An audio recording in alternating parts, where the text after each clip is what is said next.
I'm an evangelical Christian, and I think, again, when I think about the priorities in my life, right? I mean, for me, faith is my number one priority. Family comes second, and then pretty much everything else.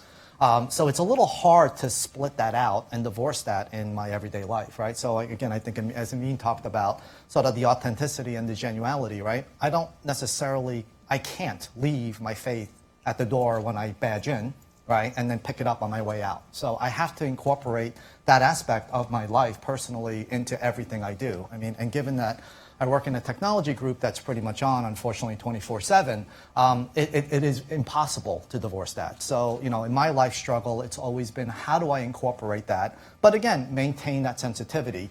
Again, as a leader in my organization, one of the other challenges we have is the fact that, again, we want to make sure from a business standpoint that everyone feels that they can do that irrespective of what their faith or, again, even if they have a non-belief system.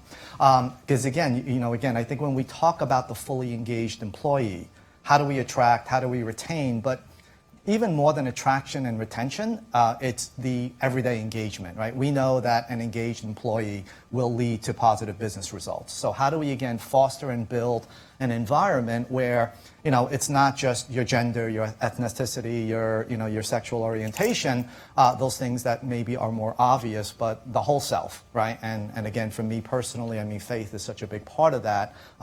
Without that aspect in the discussion, I don't think you're the complete person.